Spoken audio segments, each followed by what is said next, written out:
Driving a Mercedes Benz is like living the dream for many people, but let's be real. It can quickly turn into a nightmare if you're not careful about which models to snag and which ones to skip. So before you splash your savings on that dream ride, you might want to make sure you're getting the right luxury Mercedes Benz. Stick around and take notes as we reveal the 5 best Mercedes Benz to buy and the 5 worst to avoid. 2025 Mercedes Benz Electric G-Class. Let's kick things off with the 5 best Mercedes cars on the market. Among the hottest we've got is the 2025 Mercedes Benz Electric G-Class, a total dreamboat on wheels. The G-Wagon isn't just a car, it's a mountain-scaling, red carpet rolling fortress that's been a favorite of celebrities and off-road enthusiasts alike. Now, it's electric, but it's still every bit as iconic. That's right, the Electric G-Class is here, and it's not just for red carpets anymore, it's also going green. At first glance, it still looks like the boxy brute we know and love with the iconic round headlights, rugged lines, and that immovable stance. But under the skin, it's all new. We're talking about quad electric motors, one for each wheel, giving it insane off-road agility with torque vectoring, crab walk mode, and zero emissions to boot. Plus, it's quieter than previous models, which is perfect for a relaxing evening drive through the street without having to alert your neighbors from a kilometer away. It still has the luxury interior with plush leather, customizable ambient lighting, and state-of-the-art tech. If you want iconic looks, brute strength, and planet-friendly power, the Electric G-Class is the alpha and the omega. Expensive? Yes. Worth every penny? Oh, absolutely. 2025 Mercedes-Benz CLE. Moving on, let's talk about the 2025 Mercedes-Benz CLE. The CLE is Mercedes' stylish solution to a problem you didn't even know you had, choosing between a two-door C-Class or an E-Class. It merges the best of both worlds into one sleek, drop-dead gorgeous coupe, or if you're someone who likes to feel the wind in your hair, an equally stunning cabriolet. From outside, the CLE is the car you slow down to look at in traffic. It's got just the right amount of muscle and elegance that is now almost synonymous with Mercedes. Inside, it has the feel of a high-end boutique hotel with hyperscreen tech, wraparound ambient lighting, and soft-touch everything. Despite its sleek look, the Mercedes-Benz CLE is also packing punchy powertrains and agile handling that turns your morning commute into a show-stopping event for onlookers. It's not trying to be practical, it's trying to be unforgettable. The CLE is for people who want a little drama with their drive, and honestly, we're here for it. 2025 E-Class. If the CLE is the stylish rebel, the 2025 E-Class is the mature, business-class model that also knows how to party. This isn't just your average luxury sedan. It's the benchmark for what a mid-size executive car should be, and in 2025, it's smarter, smoother, and more connected than ever, providing more comfort and more swagger for anybody lucky enough to own one. It has an effortlessly elegant interior with that signature Mercedes grille, sleek LED lighting, and silky smooth body lines. The outside will leave you excited, but once you step inside, that's when the magic happens. The Mercedes Hyperscreen takes you to a utopian future straight out of a sci-fi movie, and the interior so tech-savvy and luxurious that it's sure to leave you in awe with technology that adapts to your habits, literally learns your preferences, and is also voice control enabled. On the road, the E-Class is pure zen. It has whisper-quiet cabins, butter-smooth suspensions, and the engines are quiet yet potent. For bonus points, you can even go plug-in hybrid if you want that guilt-free mileage flex. Whether you're crushing highway miles or gliding through city traffic, the E-Class just eats it up without breaking a sweat. It's a car that whispers, "I'm successful, but I don't need to brag." A true lifestyle statement. 2025 Mercedes-Benz EQB. Next up, the underdog that's winning over families and city slickers alike, the 2025 Mercedes-Benz EQB. Now, the EQB is electric, compactish, and surprisingly versatile. If you need space, style, and sustainability, this little SUV delivers big time. The EQB slots in nicely between tiny crossovers and oversized SUVs, and you can even spec it with as many as 7 seats. It's loaded with clever storage, customizable tech, and Mercedes' signature calming spaceship-like cabin vibe.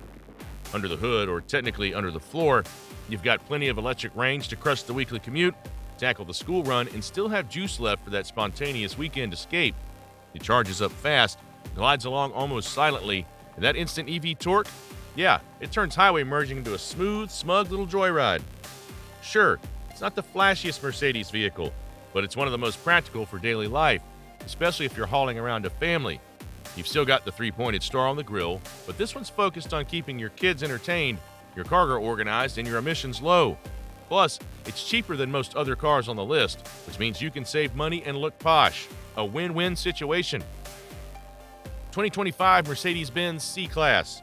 And for the final Mercedes Benz that gets a thumbs up from us, let's check out the 2025 Mercedes Benz C-Class, a car practically created for luxury. The C-Class is proof that you don't need a gigantic sedan or an SUV to feel like a boss. It's compact, but it still packs an interior that rivals its larger predecessors. From the high-def screens to the leather-wrapped everything, this is a premium experience from the moment you hit the start button.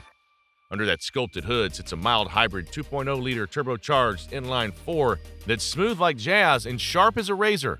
This powertrain delivers around 255 horsepower with a 48-volt mild hybrid system that adds an extra kick of torque when you need it, which is paired with a silky 9-speed automatic transmission that shifts perfectly to your whim. And while it doesn't roar like an AMG monster, the C-Class still has a sporty little growl when pushed. And thanks to its balanced chassis and adaptive suspension, it handles city corners and highway cruises like a charm. And let's not forget the tech. You've got an M-Bucks infotainment, completely wireless, digital gauges, and even gesture control that allows you to wave your hand to adjust the volume.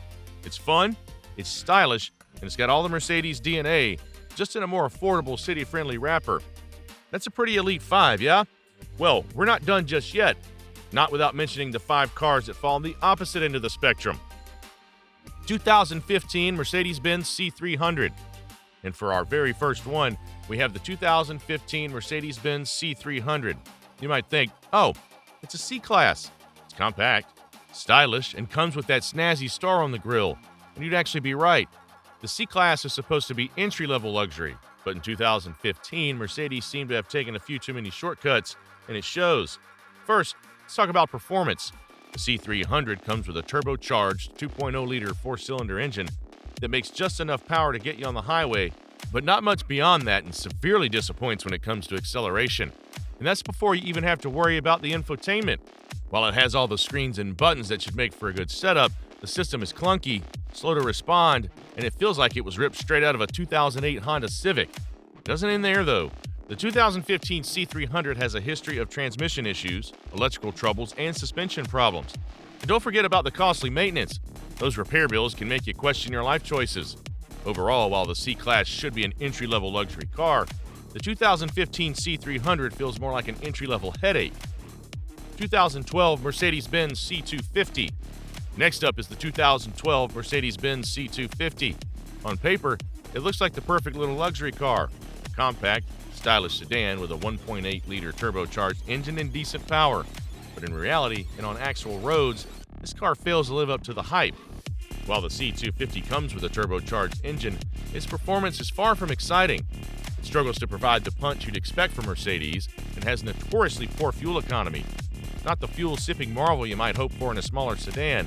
It guzzles liters without remorse. Additionally, the interior quality just doesn't hit the mark for a Mercedes-Benz. Cheap materials, rattling panels, and seats that just don't belong in a luxury vehicle. It's just not good enough. To add to all that, the 2012 C250 also has a track record of engine problems, especially with the turbocharger and fuel injectors, which make it one of the least attractive Mercedes models on the market. So, while the C250 may look pretty in the driveway, it's the kind of car that'll leave you regularly visiting the repair shop instead of enjoying what should be luxury. 2019 Mercedes-Benz GLC. Moving on, we've got the 2019 Mercedes-Benz GLC. You know, the SUV that's supposed to offer the perfect blend of luxury, practicality, and performance. Well, let's just say this particular GLC is a jack of all trades, master of none. If you're expecting it to be a stylish and reliable luxury SUV, prepare to be mildly disappointed. The ride quality is disturbingly mid. It's stiff, especially on anything but pristine pavement, and while the handling is decent, you'd be let down if you were expecting sports car agility. On top of that, it's got infotainment issues. The M-Bucks system is supposed to be cutting edge, but in 2019, it was still clunky and overly complicated to use. Oh, and the voice recognition? Don't even bother. Your GLC is way too smart to understand you anyway. This model is also known for electrical issues, engine failures, and suspension problems. So think twice or 3 times before committing to purchase one, because it's not a car you can rely on for the long haul. Glitchy tech, average performance, and questionable reliability. It's a pass for us. 2016 Mercedes-Benz GLE-350. Anywho, let's shift gears and talk about the 2016 Mercedes-Benz GLE-350. This car was an attempt to go above and beyond, but it just went the wrong direction instead. Now, this is supposed to be Mercedes' flagship luxury SUV, right? But here's the thing. This vehicle has an identity crisis. It wants to be a luxury cruiser, but ends up being a bit of a performance wannabe that falls flat. Under the hood, you got a 3.5-liter V6 engine, which should be plenty of power for most situations, but the fuel efficiency's laughable. You'll be stopping at the gas station more than you'd like, making you wonder all the time if you have a leak somewhere. Sure, the GLE 350 has air suspension, but it still feels bumpy over uneven roads.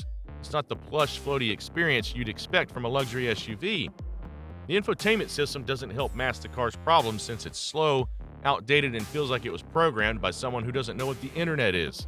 Plus, its reliability is shaky at best, with known issues around electrical systems, air suspension failures, and engine problems. So if you're looking for a smooth ride that doesn't have a million repair bills, maybe skip the GLE 350. Finally, we've got the 2020 Mercedes Benz GLB 250. Yeah, the GLB has that compact SUV appeal, and it's got some cool tech. But it just feels like Mercedes tried too hard to squeeze into the competitive compact SUV market, and the result is a little bit off. The GLB 250 does come with a turbocharged 2.0-liter engine, and it's got a reasonable amount of power, but it's still not exactly a speed demon. The ride quality's firm, bordering on harsh, and the handling's not nearly as sporty as you'd hope for a Benz. But the worst part? Interior space. Mercedes touts it as a small SUV with spacious interiors, but it's cramped, especially in the back row. Don't even think about using the third row seats unless you're a contortionist. Add in questionable reliability and high repair costs, and you've got a car that tries too hard to be something it's not. It's a luxury SUV that doesn't quite deliver on the luxury part. You could get better value from something like an Audi Q3 or BMW X1 without all the growing pains. Which other Mercedes cars do you think should make either side of our list? Let us know in the comments. Thanks for watching. To enjoy more exciting videos, click play on the video on your screen, and don't forget to like, subscribe, and hit the bell so you get notified when a new video drops.